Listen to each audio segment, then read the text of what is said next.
the thing that I always lead with when I talk to my students is always spirit first. That's who I am as a person. I lead with spirit. That's what I see. I don't see people, I see spirit, I see energy. So it's not, that's just how I am. And that's the first thing I lead with, is we go through breath work, we go through some sound things. And even the act as being an actor and the craft in itself has developed me as a man that I'm more in tune with myself. And I've even had students recently just tell me like, man, you made me a better person. Wow. Because, we walk around on defense all the time. We always kind of, especially in the city and stuff like that, in metropolitan areas, we're very like guarded and blocked off. Hey, hi, what you say hi to me for, right? Yeah. But acting is the totally opposite. You have to be open and vulnerable and show what you're going through and reveal, the insecurities and reveal the strengths and reveal all these things about yourself. So it helps you develop. And acting is all about being present in the moment. And it's all about listening. I tell people all the time, in life, you have to see with your ears. It's not really, these lie to you. You got to see with your ears. Wow. So, the sound of truth has a certain ring to it.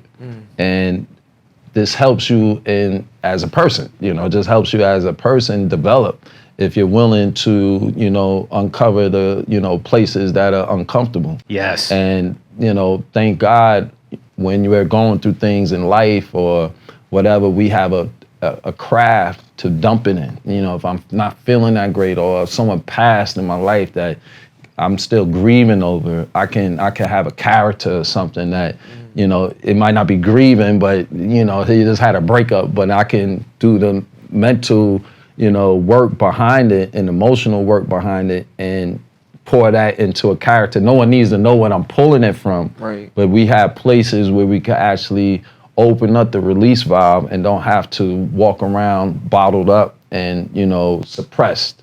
So that's just acting in itself. You're not an actor having your emotions suppressed. Yeah. TK. Jersey.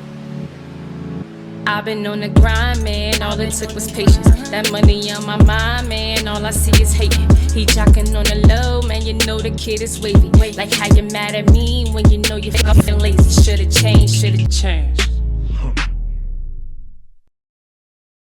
What's going on, beautiful people? I am the composer Rel, one of the co-hosts of Health and Hip Hop Show. I want to give a special shout out to my host, Health is Key. Not going to be with us on this episode, but she's always working behind the scenes. So we just want to give a special shout out to Health is Key, Tori Key, always coming through, What's like us, you know what I'm saying? So we gonna have a special episode today. We got a special guest and we got another co-host that's special with us. He's gonna tell us about himself. He's gonna be with us on the show today. So we just gonna get into it. Today, our episode is gonna be centered around mindset, masculinity, and success. Once again, mindset, masculinity, and success. So today we gonna be collaborating with True Capra, my brother. But before we bring him in, just want to share that bio. So True Capra, as an adolescent and his early years as an adult, True Capra was on the wrong path in life. He performed poorly in school, stole cars, sold drugs. However, after realizing that his future was doomed if he did not transform his life, he committed himself to transform into the best version of himself. He holds an associate's degree in applied science and is now a writer. He's an author, he's a speaker, he's a certified life coach, and he's the host of Raw Success podcast. So he is going to be assisting me with this podcast. But mi casa, su casa. You know what I'm saying? So we got the host, Health is Key. You got the co-host, the composer, Rel. But we got another co-host that's going to be joining the family with us. So he's going to be assisting with this positive transformation and inspiring episode. So no other please help me welcome and introduce my brother, True Caprera. Yeah. What's up, True bro? Kepra, appreciate you, bro. Thank you for that powerful intro. Appreciate you. It bro. is an honor to be in this space and share this with you. Yes, sir. You know, to have our guest who I'm introducing soon, Yes, sir. dropping that wisdom and knowledge to build up your mind, body, and spirit. And special shout out to the Queen, Tori, for having me. You ready to launch? Let's go, man. Let's Let's get go. it.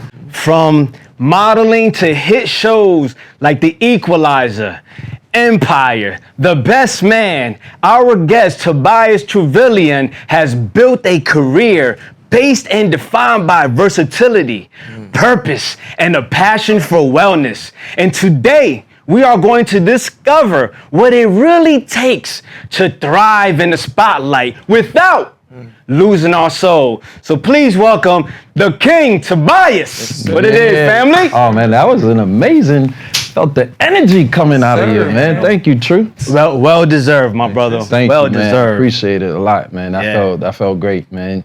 You know, Indeed. energy is king, right? Absolutely. What? Yeah, What? yeah. So, on our show, Mm-hmm. Health and Hip Hop, we ask every guest this famous question: Okay. who is your favorite hip hop artist, and Damn. why? My favorite hip hop artist? Wow, that's sir. I love Jersey. I'm from Queens, New York. You know, I live in Newark, New Jersey these days. I spent 20 plus years in Jersey.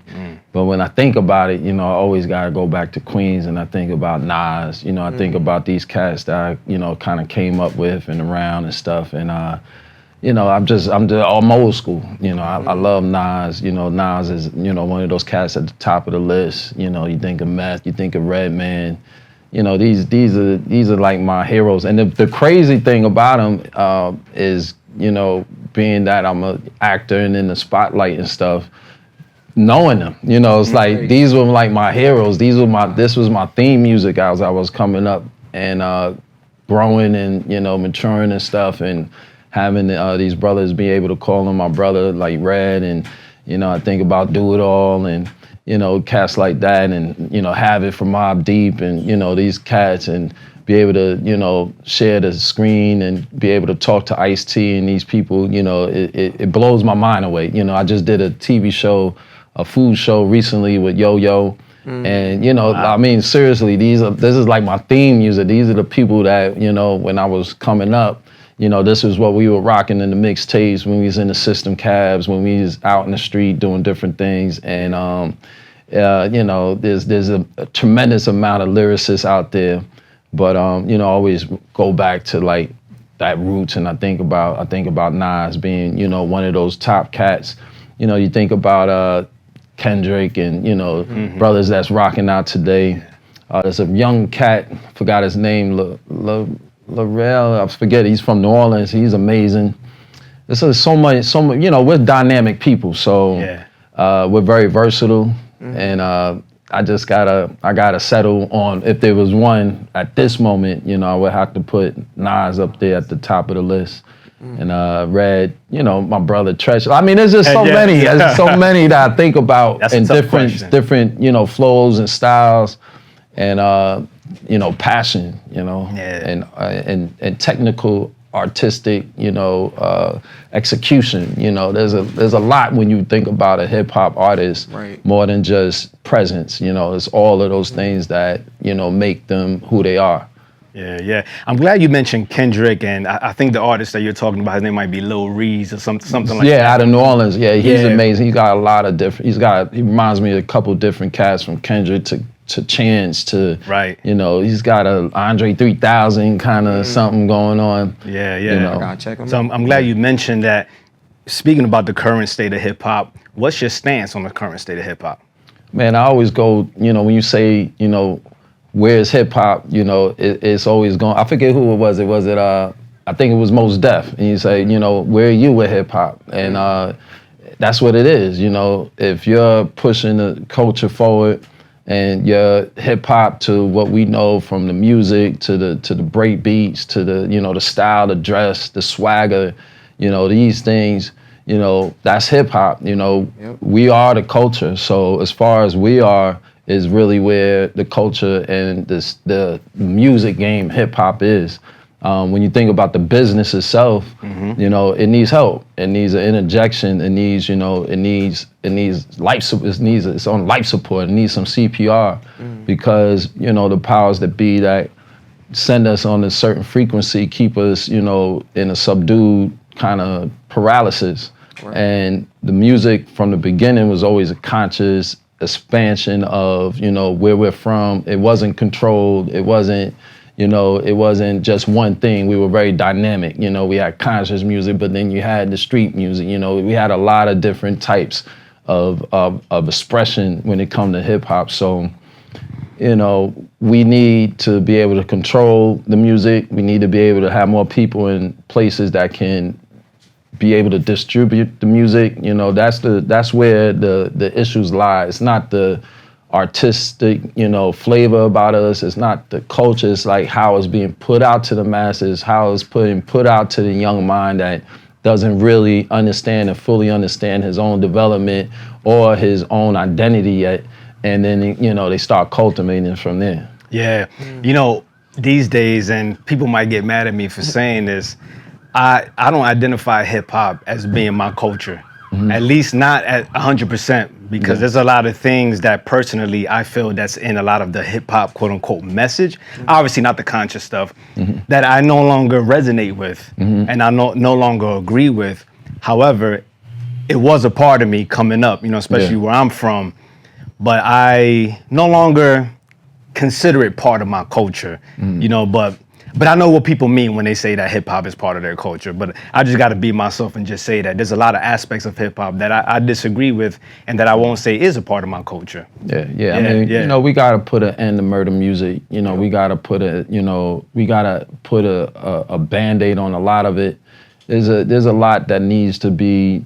It's just what's being highlighted. You know, we're very dynamic people. There is a realism of where some of the cities are and some of these neighborhoods are and what's happening in that perpetual state of, you know, desperate need. You know, survival mode is real. Right. You know, people living in survival mode every day. So when we can have these kind of dialogue, when the people can see, you know, upright men being able to, you know, talk and, you know, exchange, you know, it can help. It helps, you know, it helps counterpoint stuff. You know, if there wasn't any love, then things will really be, you know, that shit, you know, but there is love. There are, you know, and a lot of it is us. It's the big brothers. You know, I do a lot of community work in the inner city, Newark, New Jersey, and hip hop might be a way you need to communicate to them, you know, and you can't limit anything. You know, we're so dynamic with so many things, and the culture, we are that. I can't, you know, some days I need to throw on something wild and crazy just to get the energy flowing. But it's like the movies, you know. You got to be able to separate what is real and entertainment, what is entertainment and what is life. So, you know, there's a balance that needs to be done. And a lot of young men need us. They need us, you know, men to be able to, you know, check them, you know, say what's up.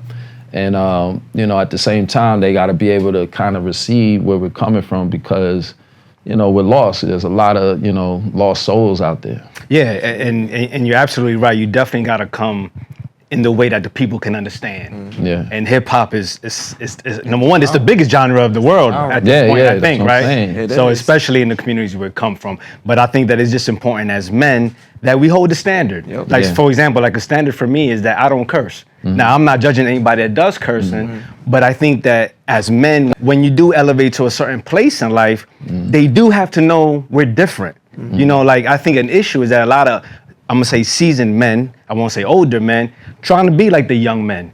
And so they need to know, I am big bro. I'm not trying to be like you. You know what I'm saying? You need to aspire to be like me. And that's not in an arrogant way because I put in work. So it's not looking down at the youth, but also letting them know that there's a standard that we need to elevate to. And if we dumb ourselves down or act too much like them or think we need to be like them, which is what I saw. Like when I was coming up, I saw 30-year-olds joining gangs. That's crazy. How you in your 30s joining gangs? So I digress. Just wanted to add that in. When you was in the culture, you know what I'm saying? Who was your favorite artist? Who was my favorite artist? Who was your favorite artist and why? So that changed depending on what state of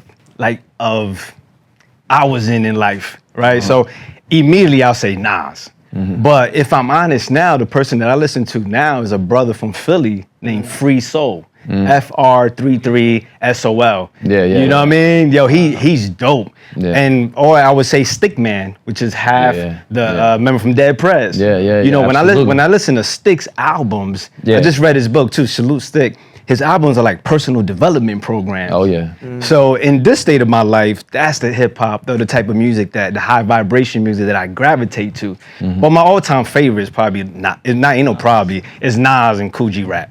Ooh, Great- I great- thought about great- G-Rap. crazy I was dynamic, thinking about right? G-Rap Yeah, too yeah, when you was asking me. Yeah, and I want to be clear. It's not that I'm not into culture. What I said was there's a lot of aspects of the quote unquote culture that I disagree with. You know what I'm saying? So I'm just a little careful when I say hip hop is my culture, because I don't want to be put in a certain box with a way of thinking that I no longer represent. Right. Yeah. Well, what about yours? Who's your favorite artist? My all time is Pac. Okay. Shout out Pac. All time. Why? Just the energy. Yeah. Just the I want to say perspective, the thought patterns of wanting to help our communities. Indeed. You know, but still succumbing to just being a product of your environment. Yeah. Indeed. You know, Yeah. whereas like you are a Black Panther, you have the great thought patterns, or you got the moms that's dope and what she Right. embodies and what have you, and you pouring it in your music, but you also we come from our communities. We know it's like a duality. Correct. You Yeah. know, you got the conscious side, and then you got the side that you falling through the cracks. Yeah. Because sometimes we don't have those male guidance, or we don't got Right. the OGs Yeah, that's yeah. checking us and stuff like that. You know, we don't got brothers that's being a positive influence in our life, being able to teach us health stuff, Right. helping us to know what sea moss is and Yeah, why absolutely. the importance of it, especially with us men having testosterone. We're the leaders. Yeah. You know, we're the closest thing to God within our family. Oh, you know, yeah. we lead our community or our women to God. So Absolutely. Pac, you know, that was that. Yeah. He was that God to me. Yeah, absolutely. Indeed, Absolutely. indeed. God, Yeah, man. Pac had Dr. Batula Shakur, who I had the privilege of exchanging letters with. He's a political prisoner, you know, Yep. and I wrote letters to some of the original Black Panthers. Wow. And so yeah, he was since you mentioned health, he was a master acupuncturist. Yeah. A lot of people don't know that about Dr. See, Batula Shakur. I didn't know that. Yeah. I didn't know that. Indeed. Yeah, Tupac had a lot of definitely a lot of different exposures that made him the person that he absolutely. he was, I should say. Rest in Absolutely. power, Tupac. Yeah. You know, you mentioned some of the activities that you're doing in Newark. You know, you have a program, I believe, that I really, what I appreciate about it is you made it affordable. You know, because like I tell everybody all the time, if it wasn't for the government paying for my education, Yeah. I wouldn't have been able to go to college. Right. So I'm big on resources Yeah. being invested in the community. Absolutely. So I appreciate what you're doing in the community. Can you talk about that? Yeah, I have a actors workshop that I do called True Talent Workshop. True being a play on my last name, and it's been going for a year and a half. There's a big void, in the inner city, a lot of talent out here, and it was just a way for me to make a safe space for actors to be able to come in there and joust. It's an actor's gym. You come in there prepared, you study your lines, and then, I'm feeding you and teaching you how to be a lead working actor in the industry, teaching you things that I had to learn on my own, things I had to pick up, stuff I had learned in, the theater in New York. All of these ideas and, just knowledge of what I've been through, I pour into the people so that they could be lead actors, so that they can find their way. And they've been, doing stage plays, they've been doing readings, they've been writing their own short films. We did a short film that we submitted to the American Black Film Festival. Wow. They've been becoming directors, they've been doing producers, and it was just a major void. I always used to give back, but it was mainly like to my nieces and nephews. But when I moved to Jersey, especially when I moved down to Newark, it was a bigger community of people to, give to and invest. And this is the work that my brothers and the people that I'm around, we always do. We think about my brother, Ronnie Gilbert, who was a teaching artist.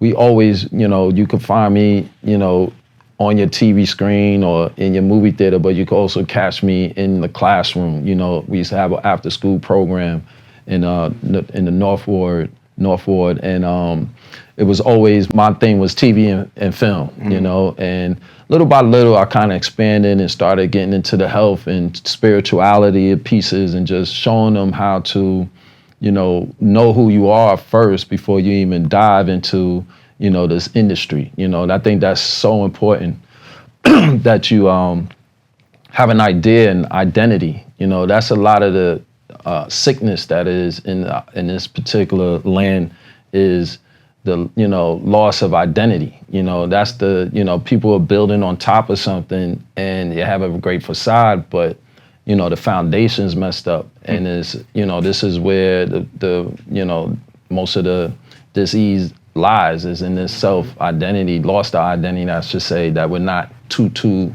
clear about. And once you could really understand who you are as an individual, then, you know, you can empower yourself. Excuse me. I don't know what that is. You want to take some water, you could. Shout out to my brother Al Sim. Yeah. So, you know, it's a thing so that when you finally be able to identify with yourself, know who you are as an individual, then you can empower yourself, then you can do things for others. So I had mentors that did that for me, and it was really important that and it's just who I am, that I do it for others. And it was a major void. There's a major void, you know, in Newark, New Jersey, in the inner city. Growing up in New York, you know, we're very go-getters and the market is right there. Right. You know, I've been teaching in Jersey for, you know, 15, 20 years, and a lot of people never go to New York. Wow. And it's like, your dreams are right there. You know, your dreams are right there across the water, and really just pointing them into the right direction and really feeding them the truth, you know, not through theory, but really through, you know, experience on what the industry is and what it takes to be a lead actor and you know, working talent in this industry. Yeah. So, like, what was it about your program and I guess like the void that's in Jersey that led to you having a program for $20? Just making it affordable, you know. Beautiful. Knowing the people, you know, understanding how a broke artist can be, you know, all of these things where, all right, I'm gonna make this space. And I'm an actor too, so, you know, we need safe spaces. You know, when you're a singer, you wanna sing, you sing. You know, you play an instrument, sometimes you just play an instrument, but as an actor, you know, you need so many different little dynamics in order to kind of do your thing.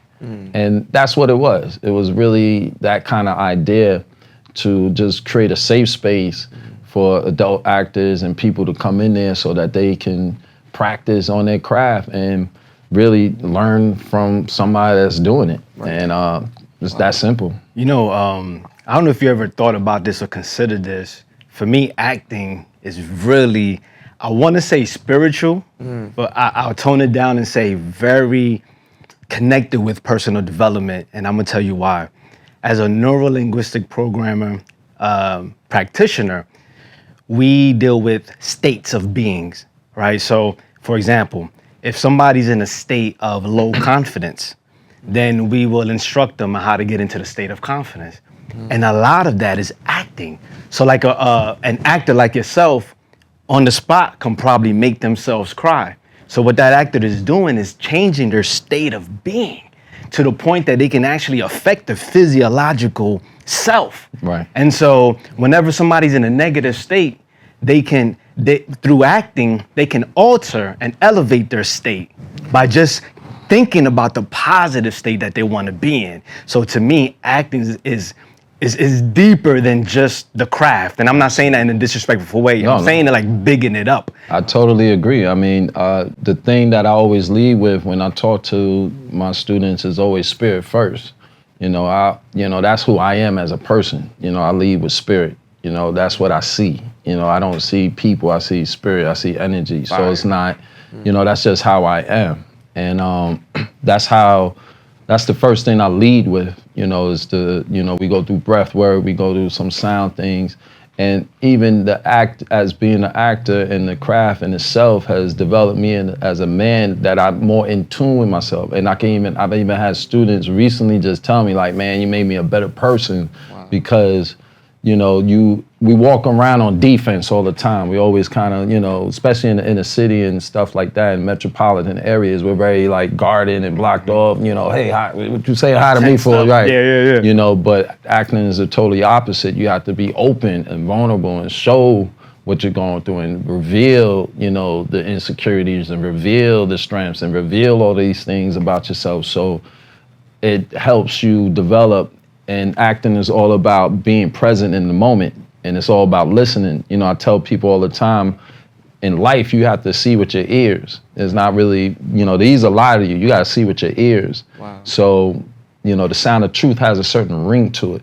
And this helps you as a person, you know, just helps you as a person develop if you're willing to, you know, uncover the, you know, places that are uncomfortable. Yes. And, you know, thank God, when you're going through things in life or whatever, we have a craft to dump it in. You know, if I'm not feeling that great or if someone passed in my life that I'm still grieving over, I can have a character or something that, you know, it might not be grieving, but, you know, he just had a breakup, but I can do the mental, you know, work behind it and emotional work behind it and pour that into a character. No one needs to know what I'm pulling it from. Right. But we have places where we can actually open up the release valve and don't have to walk around bottled up and, you know, suppressed.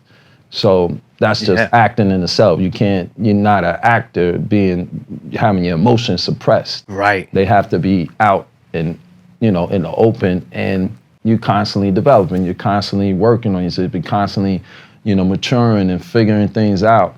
And spirit is who I am, and the spirit is the first thing that when you come into my space, that, you know, you're gonna feel that immediately. Yeah, because even like the power of I am, right? Of a lot of the teachings of Neville Goddard. So like, just to keep it really simple and something that everybody could relate to, if you want to be wealthy, you have to think wealth and be in that in your imagination now, regardless to what your external circumstances are revealing. So that's acting. Yeah. You know what I mean? So that's why I say it's in the sense, you know, the acting, the craft is spiritual. Right. And I know you mentioned identity, and for me, when you said that, I damn near got the chills, because identity is what transformed my life, and I'll explain it very easy. Prior to me joining the Nation of Gods and Earths, and I was in the streets, I identified as my environment. So like, I grew up on the block, like I lived and hustled on the same block, 10th Ave and 23rd. Yeah. And so what I saw, that's what I identified as, right? And then when I was introduced to the teachings of the nation, and they taught about the black man as God, and some of the contributions that we did in society, in this world, that we are the original people of the planet, I then began to identify with that. Yeah, absolutely. And what did that do? It influenced and transformed my thinking, which then influenced and transformed my behavior. Now, it wasn't an overnight process, right? It took time. But the identity piece is crucial. Even my daughter was asking me for tips of working out because she hasn't been consistent. Yeah. And I was like, baby, the thing is that working out to you is something to do. Working out is who I am. Yeah. So there is no falling off. You know, obviously we all get injured and stuff like that, you know what I mean? But I don't feel right because I identify as someone who works out. Yeah. So the identity piece is powerful, bro. Yeah, without a doubt. You know,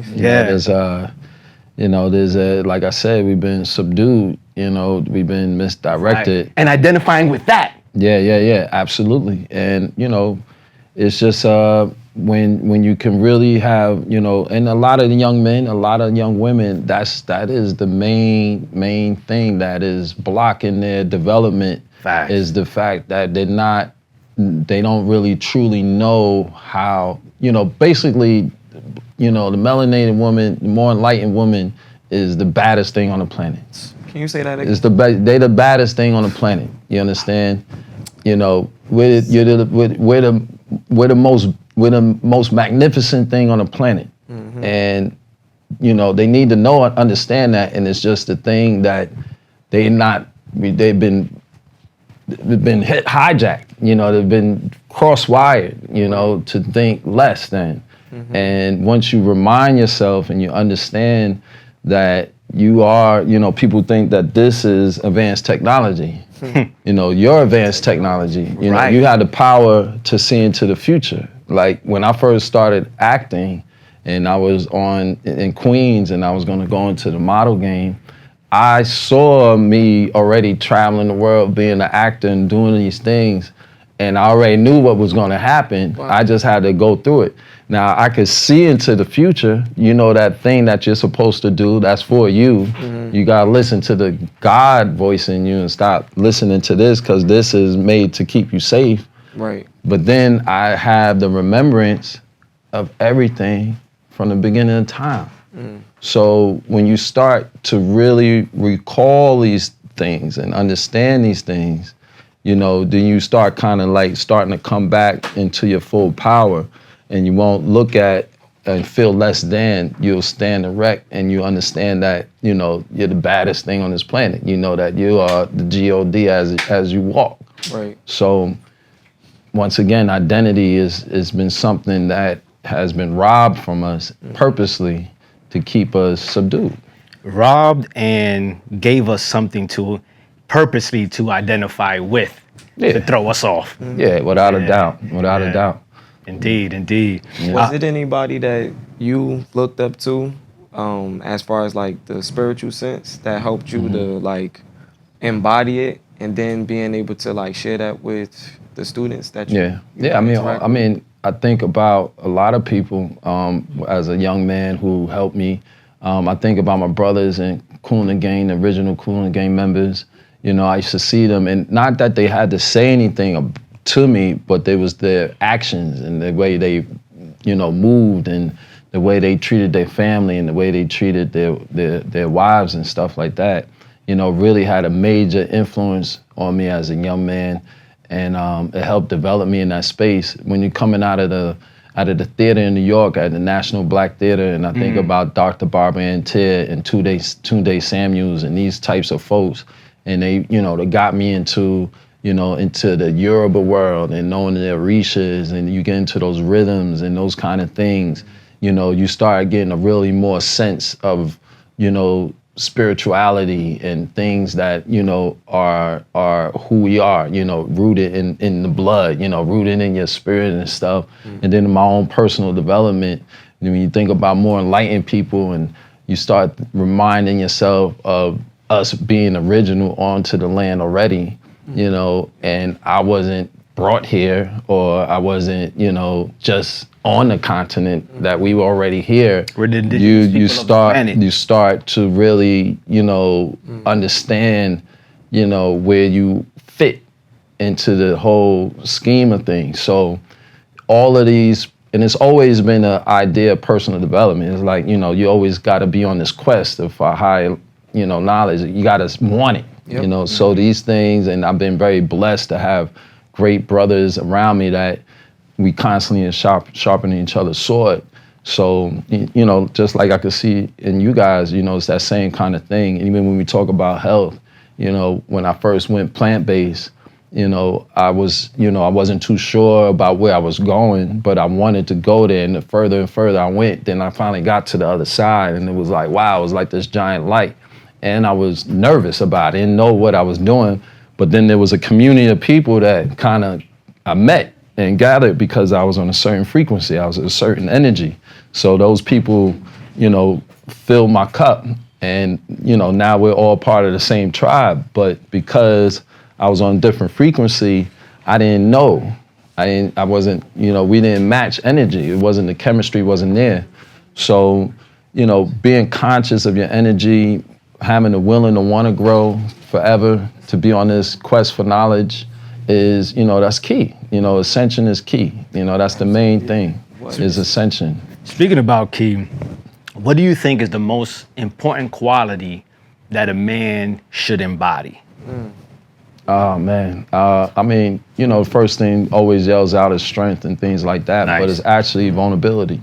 You know, being able to understand, in both sides. Women, you had the masculine and the feminine, and men, we had the masculine and the feminine. It's just balance. It's balance. Understand the ebb and the flow of things. Being able to listen at the same time as to be able to lead. How they say some of the best leaders are the ones that can know when to follow. Yeah, best followers. Yeah. Strength. Intellect. Spirituality. Someone who knows how to provide. I would say these things, and it's just vice versa. We're dynamic, and just because I might be super strong in certain spaces and being able to articulate a certain way doesn't take anything less from someone else who might be a lot better in business or something than I am, So understanding who you are, finding a balance, because we're more than just one thing, We're not just, oh, you need to be strong, you need to be this, you need to be that. I don't think we should do that to ourselves. It's about the right people in the right seats. It's about having the right people in the right seats. Some are warriors, some are scholars, some are into law, some are, into agriculture. These are all the dynamics of who we are, and we all have those special, unique, divine energy about us. Yeah. And tapping into that and reminding yourself of your gift and what your promise was is what you're supposed to do. It's not for anyone to define. It's interesting that because in your intro, I stated that you built your career based on versatility and how you define the best attributes of a man. You mentioned versatility. Yeah. So to me, it's so dope that it reflects that the outer also reflects the inner. Yeah. What would you say, bro? How would you answer that question? So we talked about the different learning styles before. Repeat it again just so I could get that picture. Oh yeah, no worries. What do you think is the most important trait that a man needs to embody?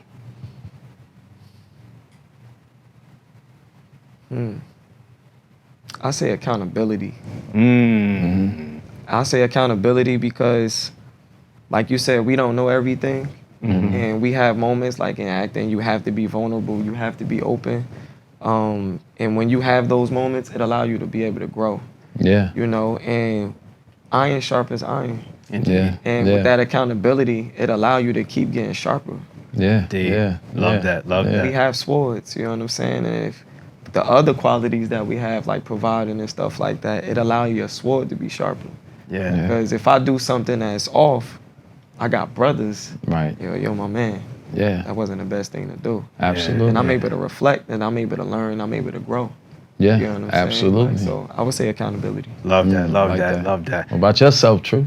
I would say, damn, I wasn't even prepared to answer my own question. I appreciate that. I would say, without overthinking it, that a man needs to be an alchemist. And the reason why I say that that was what I was trying to say, baby. Yeah. Like, whatever happens in your life, your unfavorable circumstances, whatever you're going through, you need to find a way to make that beneficial for you and your people. Yeah. Like you need to be an alchemist. Yeah, That's what I would say. That's basically it. Yeah, that's really it. Indeed. Yeah. That's Take fine. whatever life throw at you Yeah. and make something out of it. Yeah, and what I love about alchemy is that, whatever that thing transmutes into, it had to have a piece of that quality in there. Yes, to make it needed happen. to exist. Right. In order It needed to exist. So Yes. Yes. That's why we should embrace Everything. struggle. I mean, don't be stupid and create struggle, you know what I'm saying? Yeah. But even within your own creating of struggle, there's lessons for you. Yeah, there. without So a doubt. So I just say, Listen to the blessing. Yeah, Indeed. we all go through things, and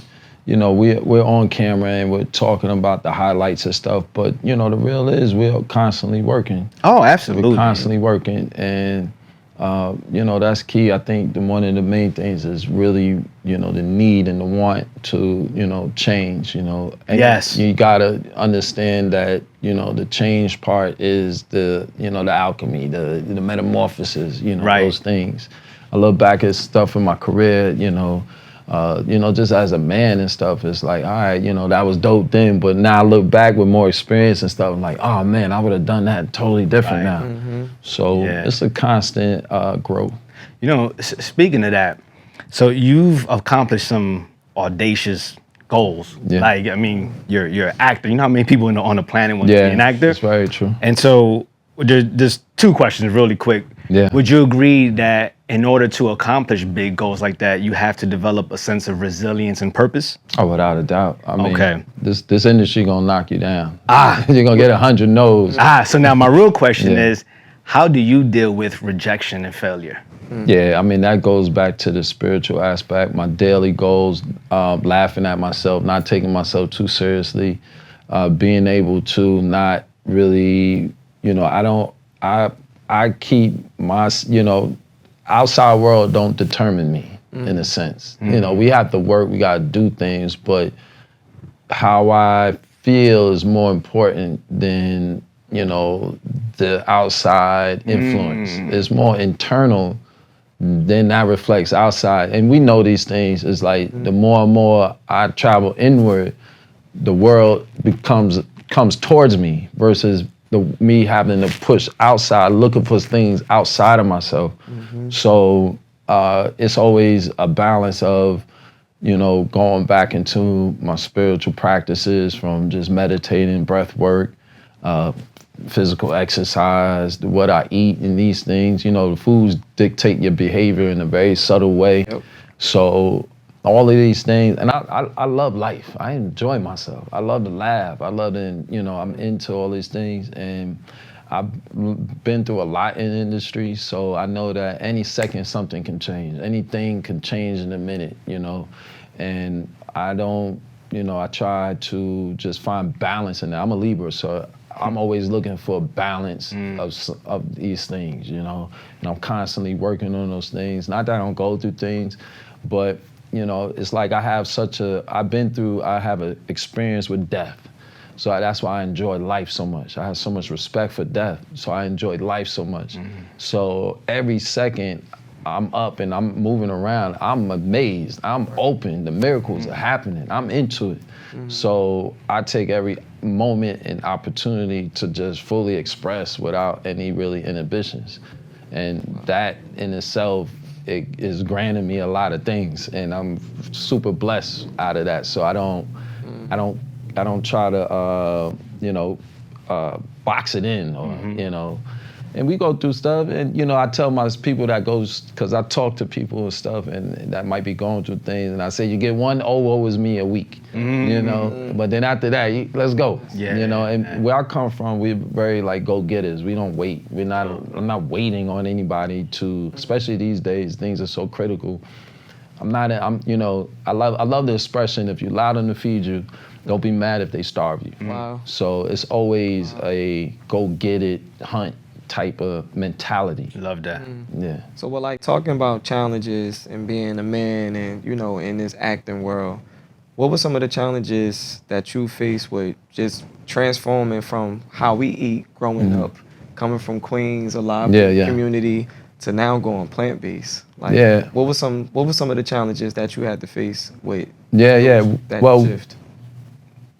My experience, what happened to me, I was working on a show called In Contempt in Toronto, and my leading lady, Erica Ash, God rest her soul, she just passed away recently, and she was plant-based, and she was number 1 on the call sheet. I was like number 4 or 5 on the call sheet, and I was just looking at her, and I was like, man, the next level, I gotta have more discipline. I was like, damn, I gotta have more discipline. Like, I had enough discipline that got me here, but to be the one, I was like, damn, I need to have more discipline. And then I was just talking to her, and she was telling me about some health opportunities that she was having and how she did the Dr. Savi's cleanse and stuff.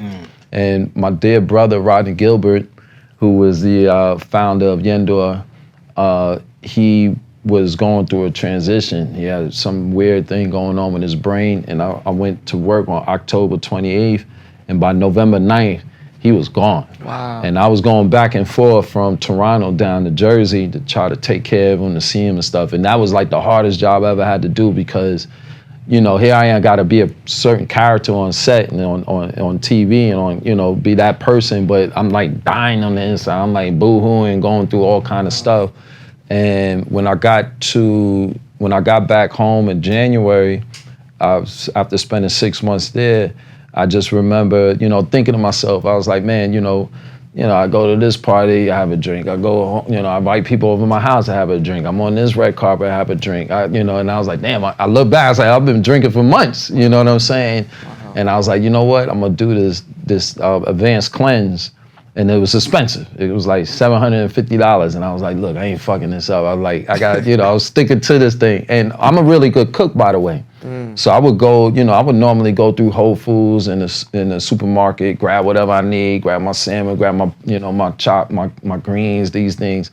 But when I saw that Savvy list, I was walking through, I was in the grocery store for like 2 hours, like dates. I was like, what, chickpeas? I was like, I didn't know, I was like, amino, I didn't know none of those things. I was like, what the hell is this? And, you know, they give you all these different herbs and stuff, the chelation and things that cleanse your gut and all of these things. And I was just taking them and taking them and taking them.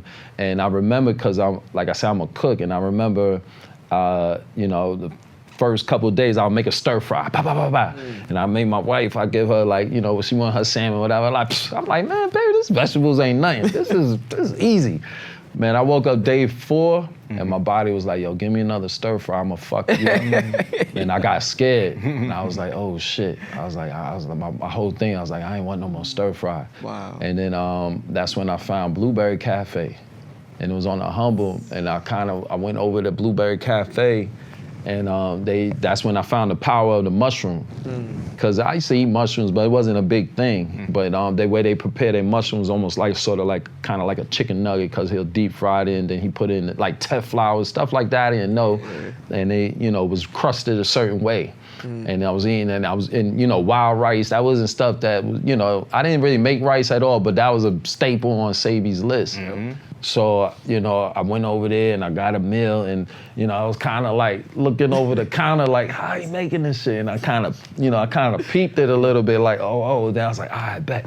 And I went home, I started making it like, oh shit. And I was like, all right. And once I kind of got a few dishes under my belt, I was able to sustain myself a little bit, you know, because a lot of people want to go plant-based, but what happens, they don't know how to sustain themselves. Like it starts out good, but then they hit that wall and it's like, yo, what do I do? What do I eat? And then they, you know, revert back.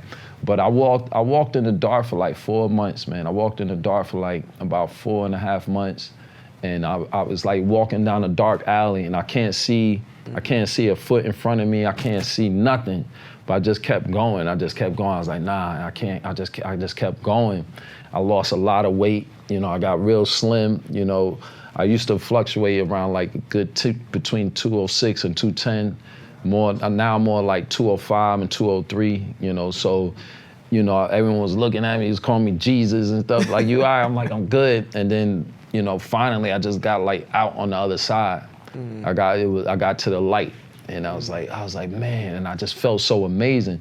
And I remember when I was real clean, that's when I found out the skin was an organ, because I remember breathing and I could feel the oxygen come through my pores.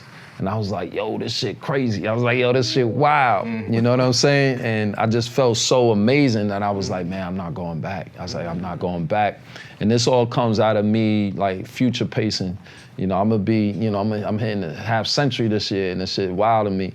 And I always look at... Shout out to you for looking the way you look, about to hit a half century. Yeah. Peace. Real deal. So, you know, that was around when I was about 43, and I always looked 4 or 5 years ahead, and I was like, I want to hit 47 smooth. I was like, because even when I used to ball, you know, I was weekend warrior at the Y and stuff, dunking on cats around when I was like still around 35, and I kind of tweaked something. I was like, damn. I was like, you know what? I was trying to avoid the big one. I was like, I don't want the Jason Tatum or nothing. You know what I'm saying? I was like, you know what? I kind of was like, I'm gonna stop balling. I could still do it, but I was like, I'm not doing it anymore, because I was looking at 40, and I wanted to hit 40 smooth. Then I hit 40 smooth, and then this was another one of those moments where I was like, nah, I want to, you know, I'm trying to get to 47, 48 smooth, and going through that transition, that's what it was. And I just feel amazing, man. My energy's through the roof. Wow. I feel amazing, man. I feel great, and I'm just not going back.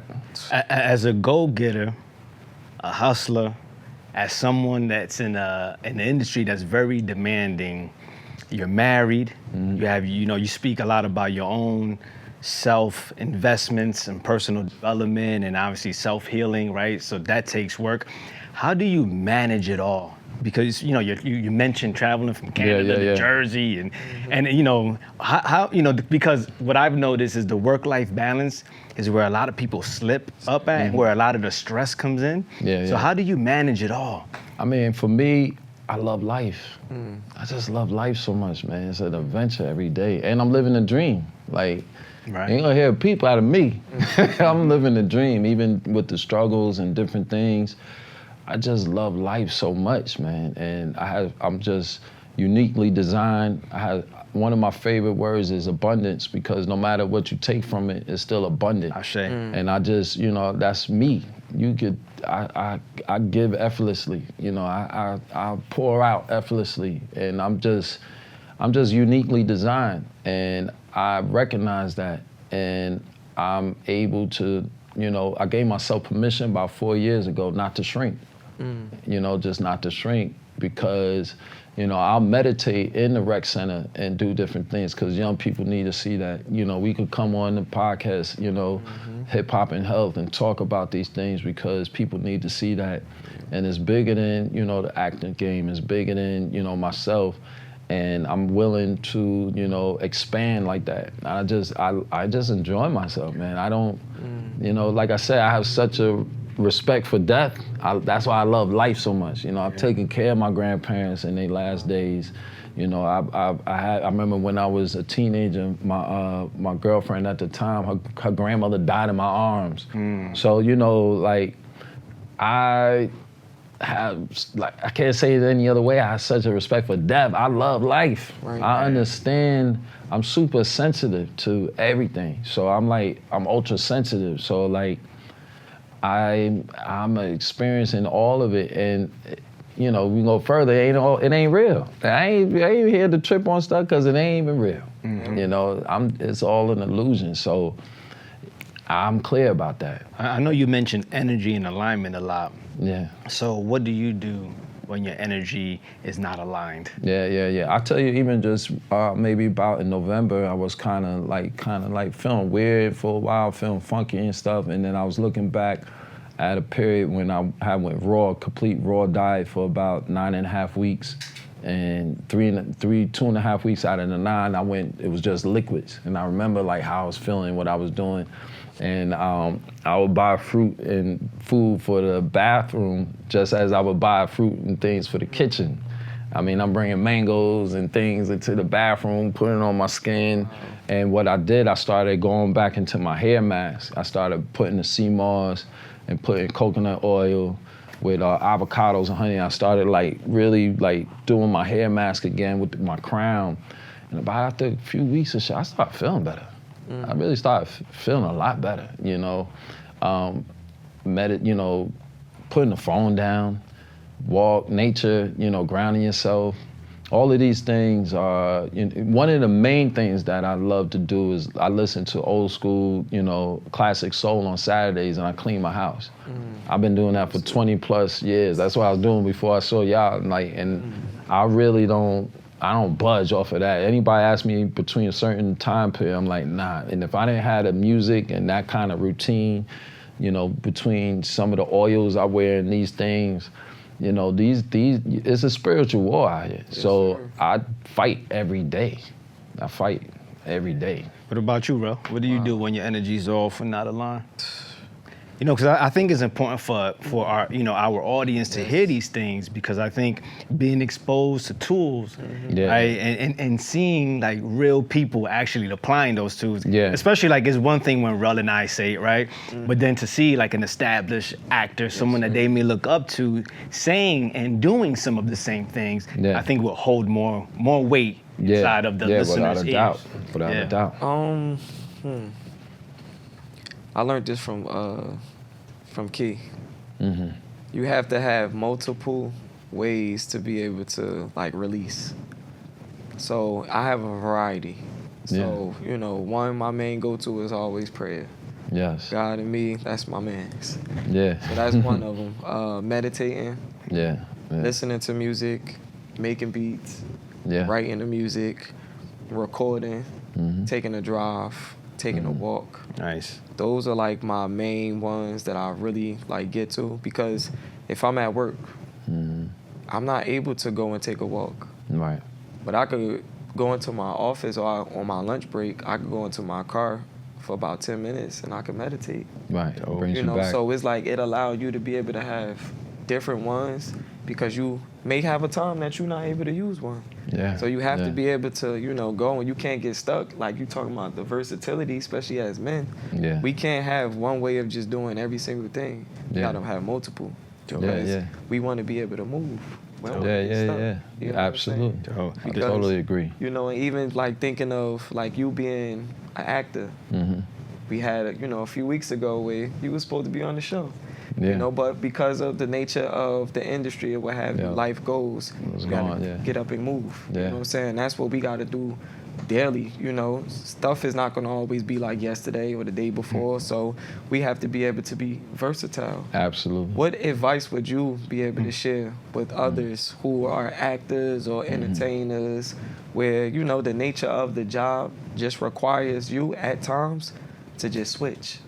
How do you, or what I want to say advice, inspiration that you're able to share with actors, entertainers, Yeah. teachers, or parents that have to kind of like tweak stuff at the drop of a hat at times, but still keep up your routine or your regimen? We know you Yeah, plant-based. yeah. We know that it's not always something that's there that's plant-based. So how do you deal with that, and what could you share with the listeners on how to be able to still maintain your routine when you have to drop whatever it is you're doing, Yeah. but still get to I mean, it's hard at times. You think of sets.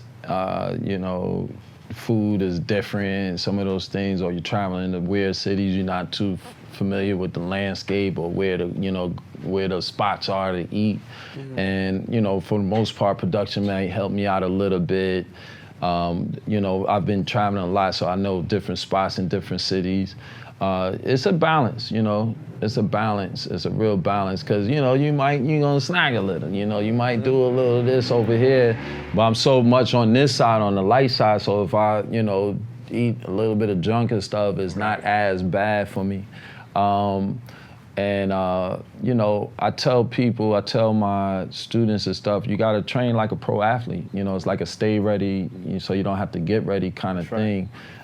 Because when you're doing emotional scenes and stuff, you're doing multiple takes and over again. Like I just did a comedy, and even physical comedy, it's a lot of energy. It's a lot of work. So you gotta train like a pro athlete. You gotta spiritually be sound. You gotta be mentally sharp and all these things. So it's a constant feeding and sharpening yourself, so then when these moments happen, because in this game I could be here right now, and then the next minute I could be in West India somewhere shooting some action film or something. Right. You gotta be spiritually and mentally prepared and ready. So it's just a stay ready to be ready, so you don't have to get ready kind of thing. You gotta know yourself. You gotta be able to find balance between the life and your dream. A lot of times we have sacrificed the dream because life caught up to us and those things. Being able to, being able to, pick up these ideas. It's no one fix. It's not one fix to any of it. It's always figuring it out. There's always a development. There's always in search of kind of idea, for me anyway. And you gotta fight. Nobody's gonna give you anything. So it's always a constant fight. It's always a constant, grabbing and getting what's yours, and through that kind of attitude and experience, you come equipped with things, and certain things you allow and certain things you won't allow, and it's balance. Who around here just wants to beat themselves to death where you can't enjoy it. Right. So I try to enjoy myself. I try not to be so hard on myself about certain things, but I find balance with it. Yeah. Was there? I know 4 years ago you made a conscious decision to not shrink, but was there a certain season in your life that sparked your growth or transformation? Like for me, I can easily say, when my first daughter was born, I was 19 years old. Yeah. That's when that put me on a trajectory to like, Yeah. I need, because at that point, I didn't really love myself, but my love for her was strong enough to say like, because I didn't care if I died or went to prison. Yeah. Whatever. Yeah. You know what I mean? If Yeah. that was my attitude. But when she was born, I was like, nah. So what for you, was there like a specific season that really just sparked who you are today and who you're becoming? I think I've always been this. I always knew I was gold. I always knew this about myself. Even, when I was in the hood doing certain things that I shouldn't have been doing, it was always something saying, this ain't it. This ain't it, and, life is in the leap. It's not in your comfort zone. And then me taking that first kind of chance into the fashion world was like some of my first leaps of faith. And then like all of these things happen when you take that leap. And then when I love skydiving, so when you start taking leaps into the leap of faith, it's a muscle. You start developing, go for it. Get it, do it, kind of thing. And I've always knew I was always an athlete, you know what I'm saying? I always, it was the ladies, you know what I'm saying? It was, these, my mother would say I can't hold a candle to my father. But in my family, these kind of Trevelyan genes, I'm the little guy in my family. My uncles and them, they all 6'4" and better, 6'7". My baby brother's 6'4", 280 pounds. So I'm like the runt, so, and us as more enlightened people, we have magnetism. That ain't something hard, we are magnetic, right? So those things were there already, and for me to, I was, like I said, I was an athlete, so, I could jump through the roof. I played football, I was always that, I was always a starter, you know what I mean? And it was just, the arts found me, and I was able to kind of, pour myself in this direction, because otherwise I'm not too sure what I might have been into. But that these things kind of happened for me in my journey, and where we are coming from, anything that we wanted to do, we went at it. We went at it hard. And, the whole non-shrink kind of thing, about 4 years ago, my manager was having a Christmas party, and, I'm like the star athlete in this particular agency, especially at that time. And because of, the trail that I've been blazing, he's been able to kind of like find his way and get clients and do different things like that. And I remember my friend Chantel basically looked at me and said, thank you. And, people would say, man, I love what you know. I'll always be like, man, you could do that. Ain't nothing, you could do this. And she was like really grabbing me. She said, thank you, Tobias, thank you. And I was like, huh? And I kind of looked to the side, and, I saw all the different clients and stuff on the step and repeat. And I thought about it, I was like, man, because of me, this guy can, provide for his family. And because of me, that person has a livelihood for their family, and that person has a livelihood for their family, and that person can do stuff for their family, and all these things because of that interconnected, connection there, and that, those branches off of my tree, in a sense, in a metaphor. And that was when that moment happened. I was like, it does nobody any good for me to play small. Word. Because if I play small, then everything else will flourish. Yeah. So that's when I really gave myself permission not to shrink. And it didn't mean just be an actor and bold and these things in that sense. It was more of, and I love Jersey for this because we're very community people. Yes. You think about the mayor and all the stuff that he does. You think about all the people that make things happen in the community. That's how active and things. I never thought I would be, out there save our schools with a pick and stuff like that. You talk about political prisoners and these types of folks. It breeds that kind of energy, and just, understanding how people look up to me, in a sense, it was like, all right, bet. Let me show you what it looked like. Yeah. I don't have to shrink. Right. I'm gonna show you what it looks like, because God I'm developed very uniquely. Yep. Right. So I had to kind of understand that to say, you know, everybody might not have what you got. Yeah, it's true. So show it. Yeah, and what I've learned too, and this is like connected to your comment about accountability. When we all raise the level, it inspires everybody else in the room to raise the absolutely. level. So it benefits everybody. Really, it really benefits everybody. Absolutely. Yeah. So as we start wrapping up this Yeah, I know. We didn't even get to health. I guess we did. Spiritual health, we did mental health. Now we on some of our previous episodes, we have like different episodes within the episodes. Okay. Start turning into a series. So like one of the topics we had like real conversations with men.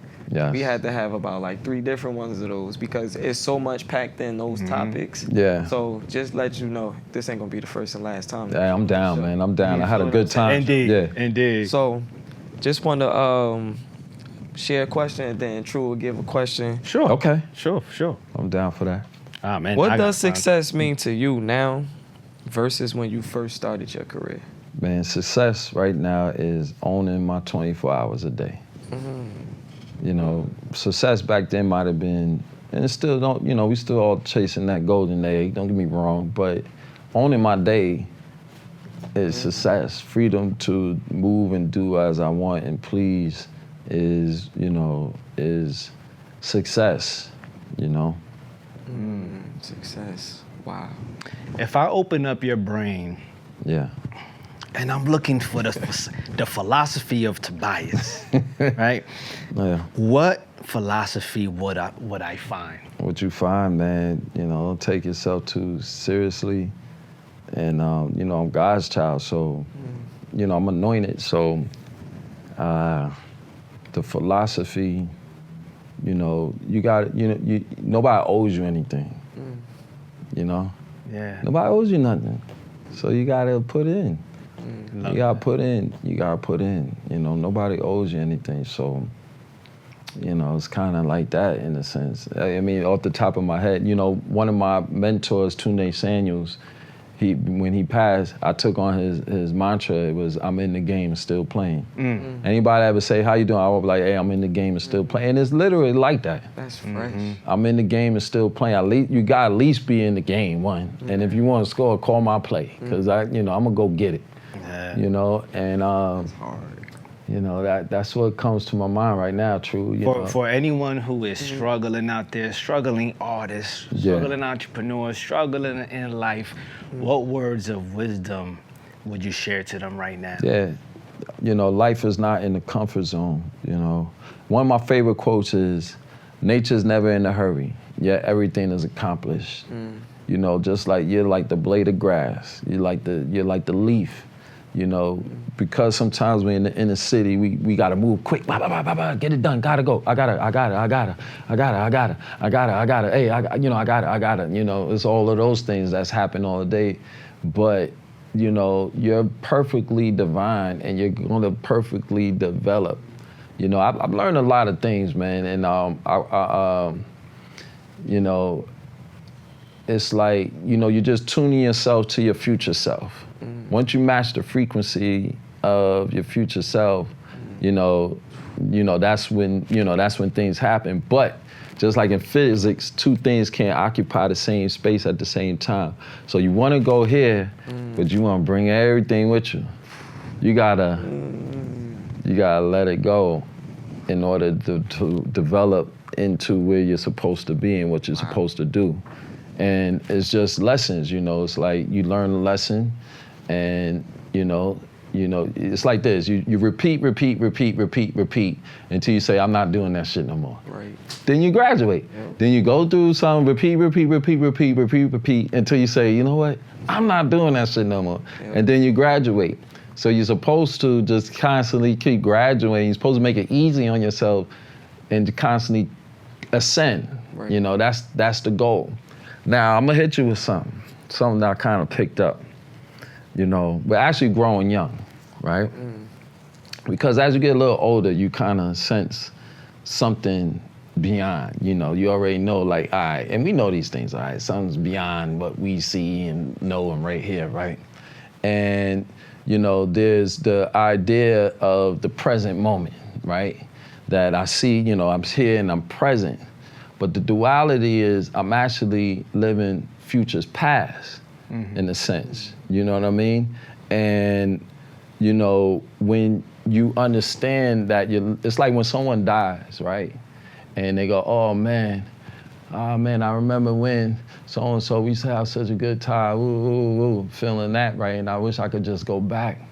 But when I have the idea and the remembrance and the sense memory that I'm living the future's past, I get to go back into the dream right now. And I could go over here and say, yo, True, man, yo, I love you, Cat. Because I remember the first time I met him back in May in 2025, and then we became great brothers all through this time since. Wow. So I actually get a chance to recreate and live the dream now when you become that sensitive to what's really happening. You know what I'm saying? Because you're actually growing young. You understand? You're growing young to the next space. So we on some Benjamin Button stuff. We are. Because even if a baby, an infant, right, was born and then it like died 4 days later, you're growing young to the next thing. You understand? And it's that way. It's like looking at the monitor up there, right?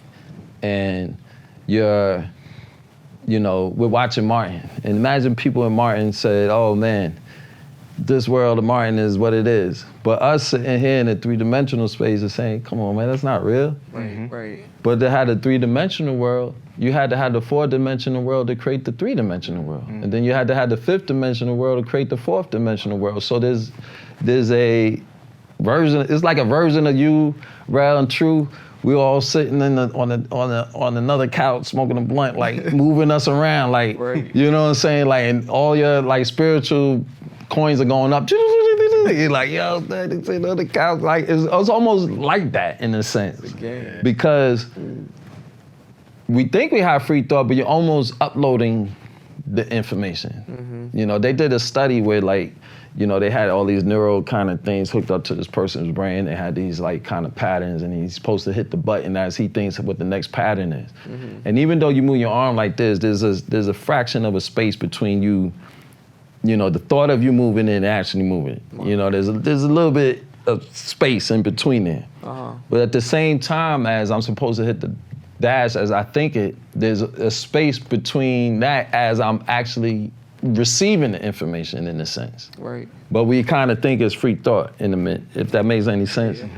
So, you know, you start to dissolve the illusion a little bit of what's happening.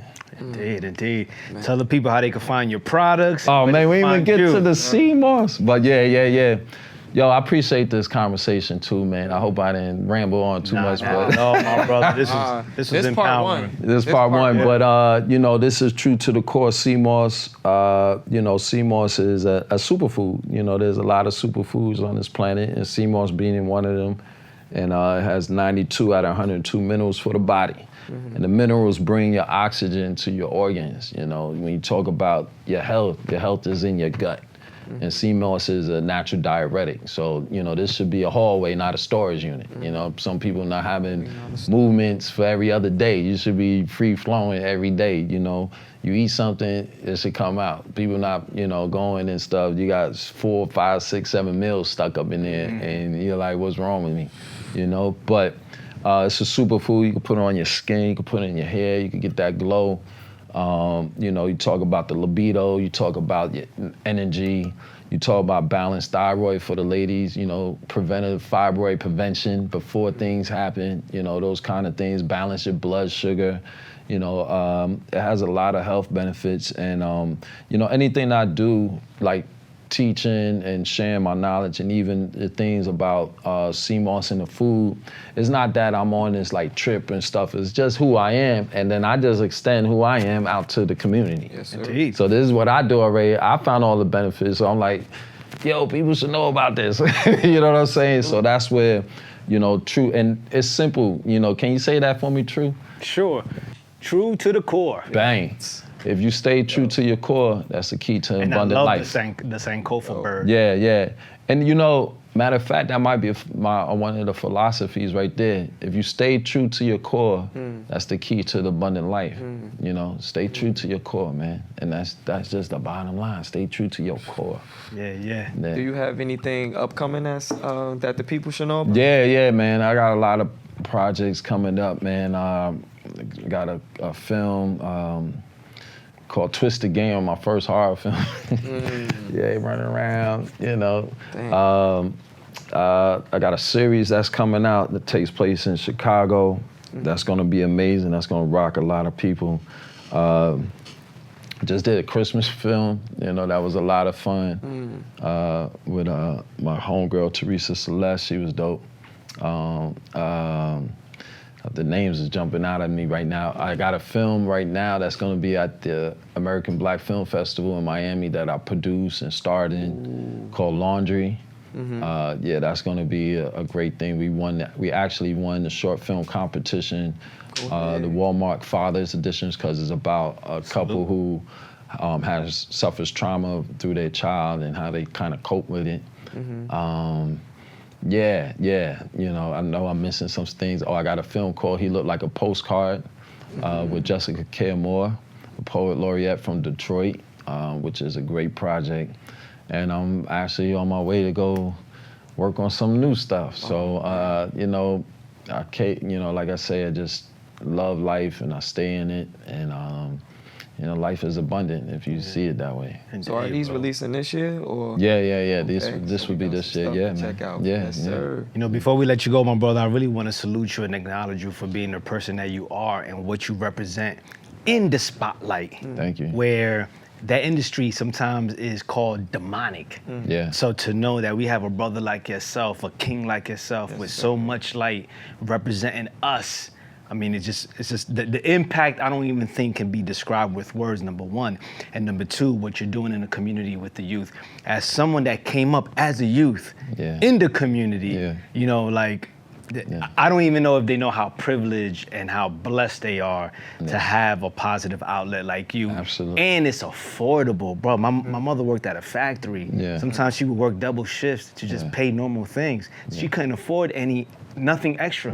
That's one of the reasons why that led me to selling drugs. Yeah. So to know that you keeping that in mind and being conscious and keeping it affordable and reasonable, and you gotta have some skin in the game, right? So if you did it free, nobody would respect it. Right. So I really just wanna say salute. Thank you, and I man. acknowledge you, my Appreciate brother. that, man. Because, you know, the way we think as Africans is, you know, we are one village.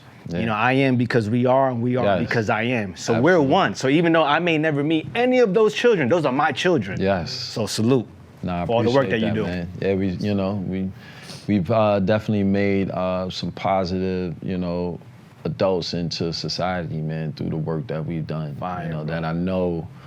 that I know, you know, would have got caught up, you know, in these different pitfalls. You're saving lives, man. Yeah. No, we Let's call it. and we won't stop.